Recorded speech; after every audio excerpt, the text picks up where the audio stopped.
Welcome to Buddha's in Your Landfill. I'm a little early this morning because I'm ready to talk and you guys can pick it up on the post. So I thought I'd do something different today. I've fallen in love with haiku by Basho, a Japanese Zen master who wrote haikus, and he may have established the haikus. I don't really care. There's supposed to be three, so many syllables, and I really don't care about that because of the translation, so I don't count syllables. However, I have become, every day, I write on a new haiku. I got a little Kindle book on Basho's haikus and some others, and every day I open up, I look at a new haiku, and I write it down on my blog, and I let the haiku tell me what to write.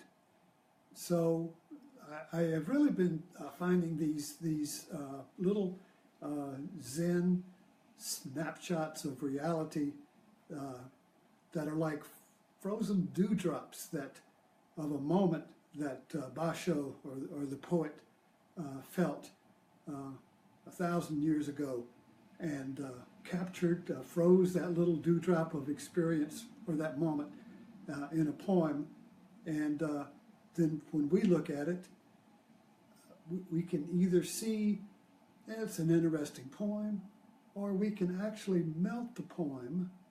We can even melt the dewdrop and drink it like a hummingbird would drink a dewdrop, you see.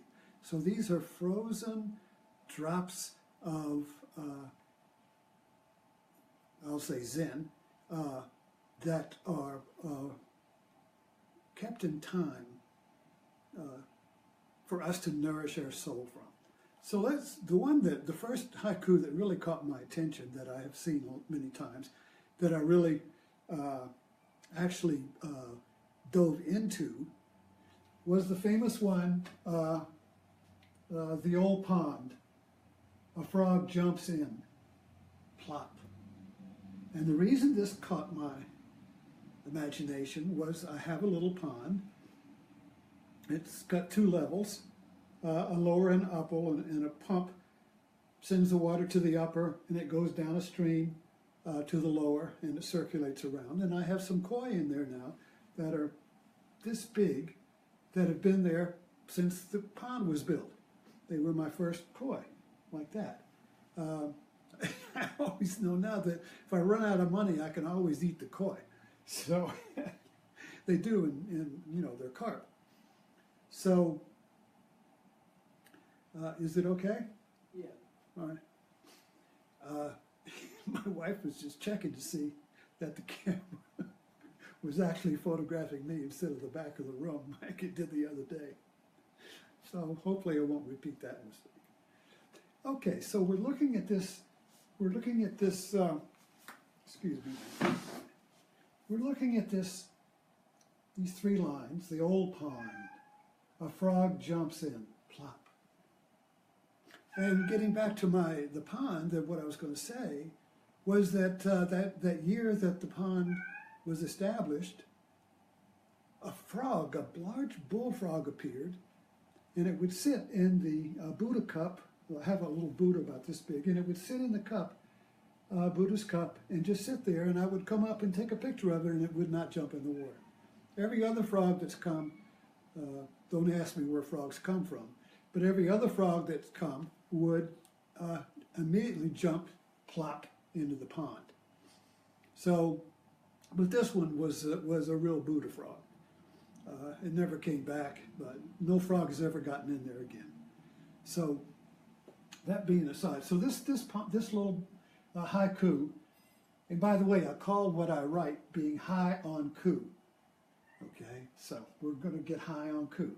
So when you read a haiku, now let me remind you, or remind myself, that I'm not a literature or poet expert on haikus. I've never studied haiku. I'm not a teacher of literature or poetry. All I'm saying here is what I've discovered on my own with haiku and letting the haiku tell me what to say and experience. So that's the way I approach this. So I'm certainly, any of those who have any knowledge of literature and poetry can find many other things and levels that I'm not touching on. But what I've discovered in these haikus, and we'll have some more later on in other days, is that there are significant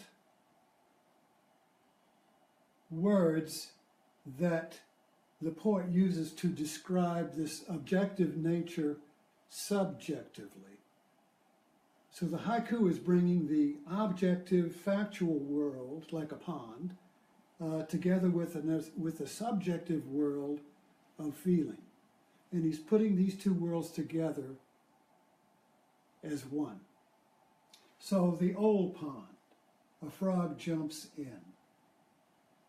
Plop. You can hear the plop. That's not a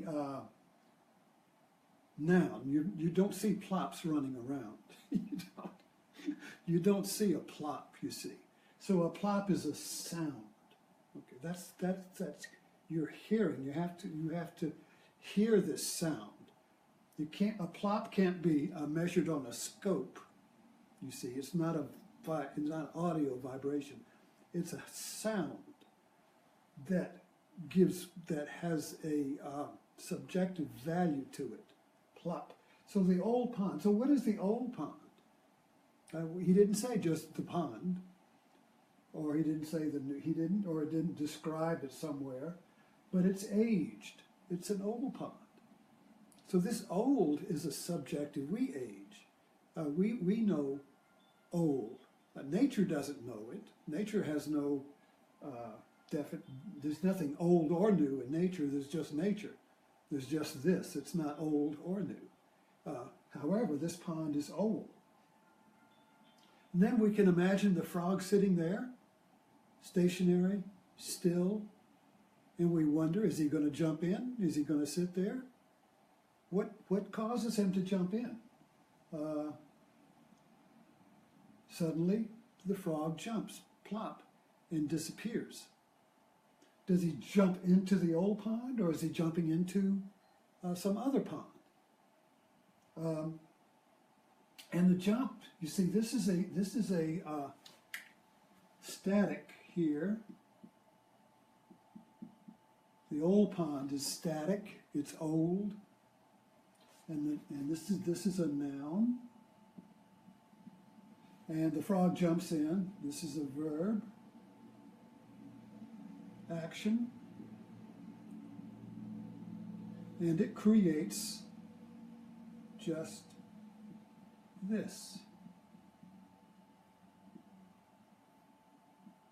Okay? So we have something static, something the same. The old pond, my mind. The world is the old world. My mind is the old pond, because everything in my mind is old. It happens from my memory. Every thought is coming from what I know. Everything I know is from the past. You see, everything I know, everything I've learned, even just what I've learned today is already past.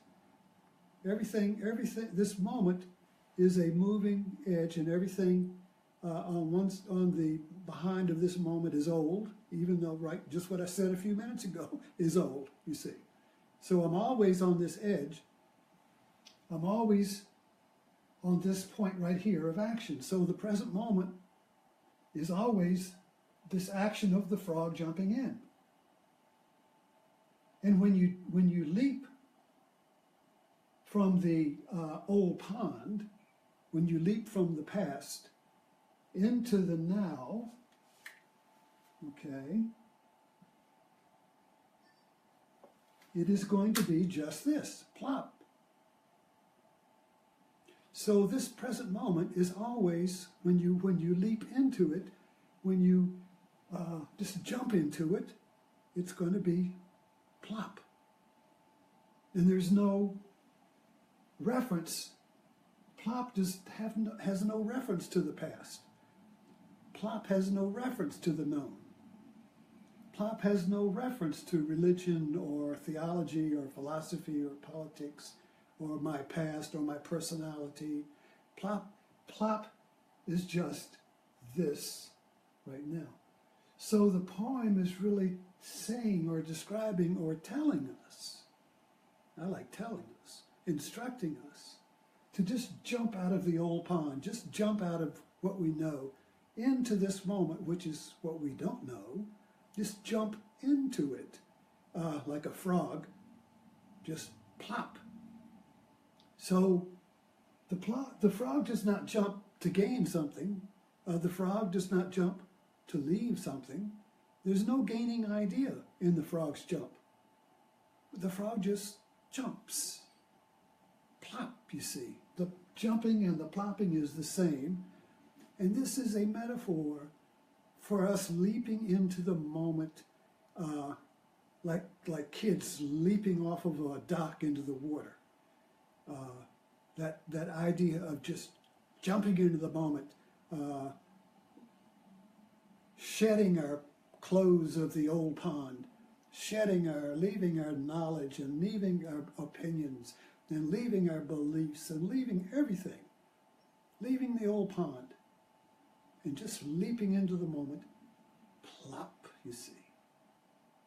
So that's our Buddha in the landfill for today. And I hope you find some plops in your life when you can just say, the hell with it, I'm just leaping into this and dropping all my fears and all my reservations and all my avoidance and all my expectations, everything. The old pond, gone, I'm leaping out. I'm coming in, here I come, plop. So I'll see you tomorrow. Thank you.